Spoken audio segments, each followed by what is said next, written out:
ముందుగా చింతపండు 10-15 నిమిషాలు నానబెట్టి పక్కన పెట్టుకోవాలి.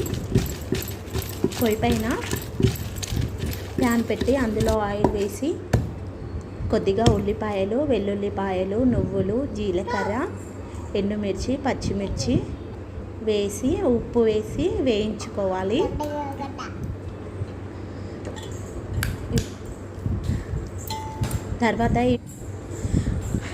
తర్వాత ఈ మిశ్రమాన్ని రోట్లో వేసి రుబ్బుకోవాలి. ఉప్పు వేసి, బెల్లం వేసి, అలాగే నానబెట్టిన చింతపండు వేసి రుబ్బుకోవాలి.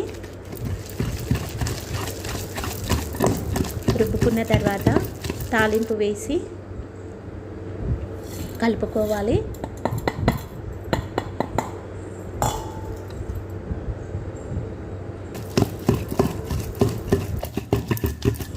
చింతపండు రోటి పచ్చడి రెడీ అయ్యింది. మీరు ఒకసారి ట్రై చేసి చూడండి. తీయగా పుల్లగా చింతపండు రోటి పచ్చడి భలే బాగుంటుంది.